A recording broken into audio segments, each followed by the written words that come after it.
Hi ಎಲ್ರಿಗೂ ನಮಸ್ತೆ. ಯಾರಿಗೆ ತಾನೇ ಹಲಸಿನಣ್ಣು ಅಂದರೆ ಇಷ್ಟ ಇರಲ್ಲ ಹೇಳಿ. ಆ ಹಲಸಿನಣ್ಣನ್ನ ಸ್ವಲ್ಪ ಡಿಫ್ರೆಂಟಾಗಿ ತಿನ್ನೋಣ ಅಂತ ನಾನೊಂದು ಒಳ್ಳೆ ಐಸ್ ಕ್ರೀಮ್ ಮಾಡ್ತಾಯಿದ್ದೀನಿ. ಅದರಲ್ಲಿ ಏನಿಲ್ಲ, ಪ್ಯಾನ್ಗೆ ಅರ್ಧ ಲೀಟ್ರು ಹಾಲು ಹಾಕಿ ಅದನ್ನು ಕುದಿಸ್ಕೊಳ್ಳಿ. ಅದು ಕುದೀತಾ ಇದ್ದಂಗೆ ಅರ್ಧ ಕಪ್ ಸಕ್ಕರೆ ಹಾಕಿ ಅದಕ್ಕೆ ಮಿಲ್ಕ್ ಪೌಡರ್ ಹಾಕಿ ಒಂದು 3 ಸ್ಪೂನಷ್ಟು ಚೆನ್ನಾಗಿ ಕುದಿಸ್ಕೊಳ್ಳಿ. ಅದು ಮಿಲ್ಕ್ ಮೇಡ್ ಥರ ಆಗುತ್ತೆ ನಿಮಗೆ. ಅದನ್ನು ತೆಗೆದು ಕುದಿಸ್ಕೊಂಡಾದ್ಮೇಲೆ ಸೈಡ್ಗೆ ಇಟ್ಕೊಳ್ಳಿ.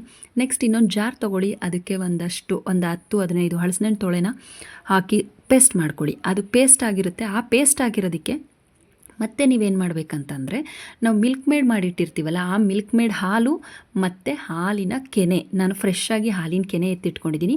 ಹಾಲಿನ ಕೆನೆನ ಅದಕ್ಕೆ ಆ್ಯಡ್ ಮಾಡ್ತಾಯಿದ್ದೀನಿ. ಆ ಮೂರನ್ನು ಹಾಕಿ ಚೆನ್ನಾಗಿ ಮತ್ತೆ ಮಿಕ್ಸ್ ಮಾಡಿ, ಮಿಕ್ಸಿಲಿ ಗ್ರೈಂಡ್ ಮಾಡಿ ಒಂದು ನೀಟಾಗಿರೋ ಬೌಲಿಗೆ ಟ್ರಾನ್ಸ್ಫರ್ ಮಾಡ್ಕೊಳ್ಳಿ. ನೆಕ್ಸ್ಟ್ ಅದಾದಮೇಲೆ ಏನು ಮಾಡಬೇಕು ಅಂದರೆ, ಕಟ್ ಮಾಡಿ ನಾನು ಸ್ವಲ್ಪ ಹಲಸಿನಣ್ಣನ್ನ ಸೈಡಲ್ಲಿ ಇಟ್ಕೊಂಡಿದ್ದೀನಿ.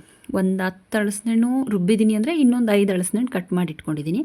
ಆ ಹಲಸಿನಣ್ಣನ್ನ ಅದಕ್ಕೆ ಹಾಕಿ ನೀಟಾಗಿ ಮಿಕ್ಸ್ ಮಾಡಿ. ಜಾಕ್ ಫ್ರೂಟ್ ಇದೆಯಲ್ಲ, ಅದನ್ನು ಮಿಕ್ಸ್ ಮಾಡಿ. ನೀಟಾಗಿ ಮಿಕ್ಸ್ ಮಾಡಾದಮೇಲೆ ಅದು ನಿಮಗೆ ಐಸ್ ಕ್ರೀಮ್ ಥರ ಚೆನ್ನಾಗಿ ಕಾಣಿಸ್ತಾ ಇರುತ್ತೆ. ಅದನ್ನು ಐಸ್ ಕ್ರೀಮ್ ಬೌಲ್ಗೆ ಶಿಫ್ಟ್ ಮಾಡಿ. ಐಸ್ ಕ್ರೀಮ್ ಬೌಲ್ಗೆ ಶಿಫ್ಟ್ ಮಾಡಾದಮೇಲೆ ಅದನ್ನು ನೀವು 8 ಅವರ್ಸು ಫ್ರಿಜ್ಜಲ್ಲಿ ಇಡಬೇಕು. ಅದಕ್ಕೆ ಸ್ವಲ್ಪ ಮೇಲ್ಗಡೆ ಚೆನ್ನಾಗಿ ಕಾಣಿಸ್ಬೇಕಲ್ವಾ, ತಿನ್ನೋದಕ್ಕೆ ಕಲರ್ಫುಲ್ಲಾಗಿ. ಅದಕ್ಕೆ ಸ್ವಲ್ಪ ನಾನು ಏನು ಮಾಡಿದ್ದೀನಿ ಅಂದರೆ, ಬಾದಾಮಿನ ತುರಿದ್ಬಿಟ್ಟು ಅದ್ರ ಮೇಲೆ ಹಾಕ್ತಾಯಿದ್ದೀನಿ. ಆಲ್ಮಂಡನ್ನ ಬಾದಾಮಿನ ತುರಿದು ಅದ್ರ ಮೇಲೆ ಡಿಸೈನ್ ಮಾಡ್ಕೊಂಡಿದ್ದೀನಿ. ನನಗೆ ಯಾವ ಥರ ಬೇಕೋ ಆ ಥರ. ಅದನ್ನು 8 ಅವರ್ಸ್ ಇಟ್ಬಿಟ್ಟು ನೆಕ್ಸ್ಟ್ ನೀವು ಫ್ರಿಜ್ಜಿಂದ ಓಪನ್ ಮಾಡಿ ತಿಂತಾಯಿದ್ರೆ ಹಾ ತುಂಬ ಚೆನ್ನಾಗಿತ್ತು. ನನ್ನ ಮಕ್ಳಿಗೆ ತುಂಬ ಇಷ್ಟಪಟ್ಟು ತಿಂದರು ಐಸ್ ಕ್ರೀಮ್ನ. ನೀವು ನಿಮ್ಮ ಮಕ್ಳಿಗೆ ಮಾಡಿಕೊಡಿ. ಹೊರಗಡೆ ಐಸ್ ಕ್ರೀಮ್ನ ಅವಾಯ್ಡ್ ಮಾಡಿ, ಮನೇಲೇ ಮಾಡ್ಕೊಂಡು ತಿನ್ನಿ. Thank you for watching.